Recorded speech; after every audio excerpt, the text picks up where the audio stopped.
राधे राधे। लगभग 500 वर्ष पहले इस धरती पर बहुत बड़े संत हुए थे।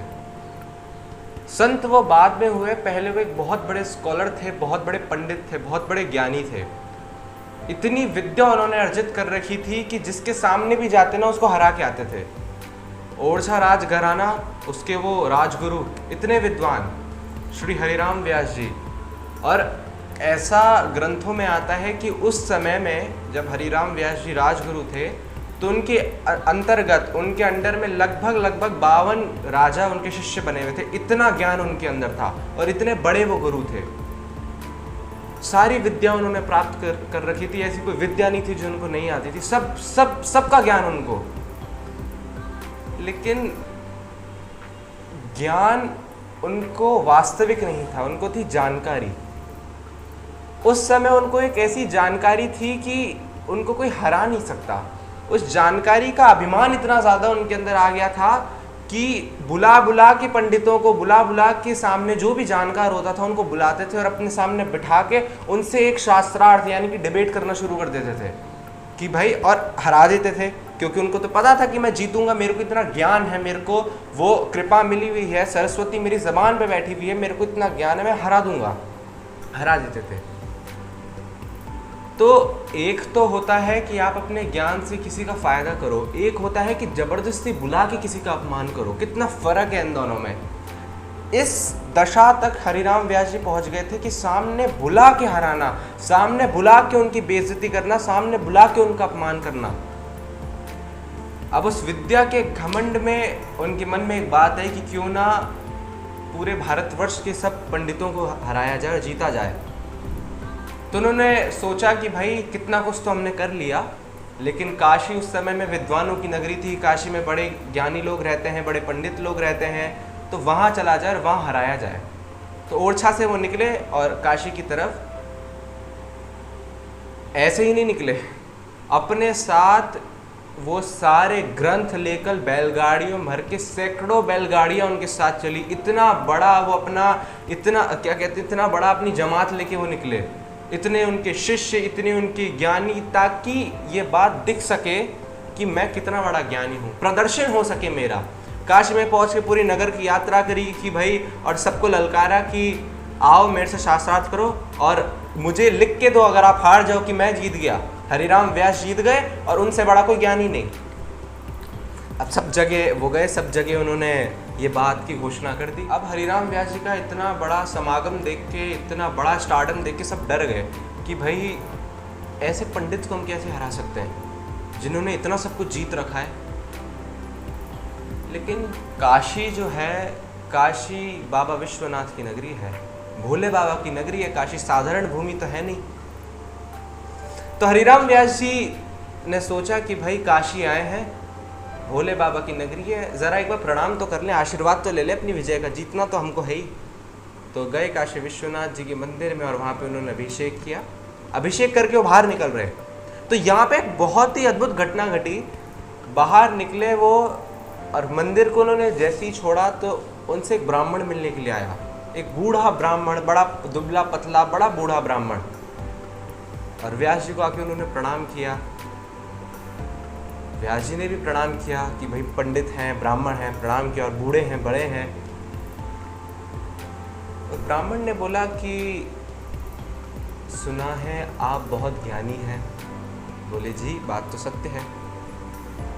बोले मैं तो बहुत पढ़ा लिखा हूँ नहीं, विद्यालय भी मैं कभी ठीक से गया नहीं, लेकिन मेरे मन में कुछ प्रश्न है और मुझे उस प्रश्न का उत्तर नहीं आता क्योंकि मैं पढ़ा लिखा नहीं हूँ।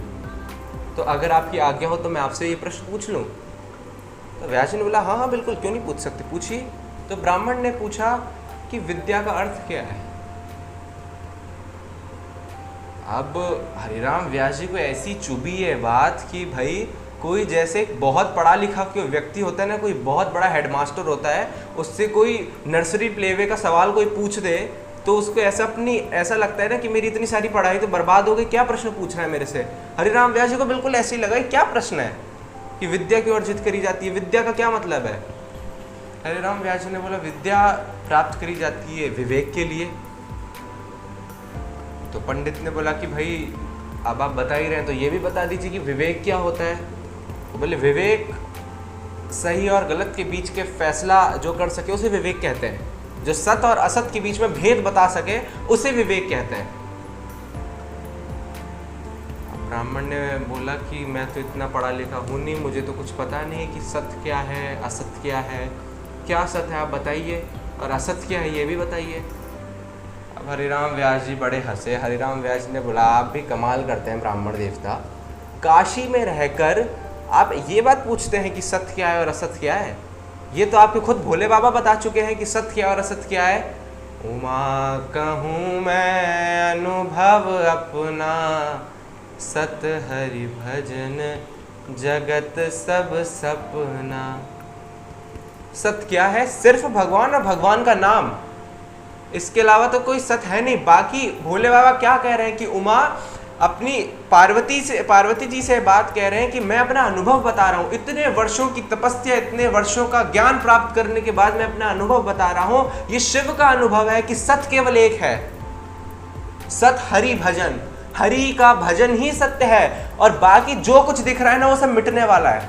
ये सब सपना है, ये सब एक दिन खत्म हो जाएगा। जिएंगे आप किसी एक पर्टिकुलर टाइम के लिए, कुछ एक निश्चित विधि के लिए, निश्चित समय के लिए, उसके बाद ये सब मिट जाएगा। क्या चलेगा, क्या सत्य रहेगा जो पहले भी था, अभी भी है, आगे भी रहेगा? हरि और हरि का भजन।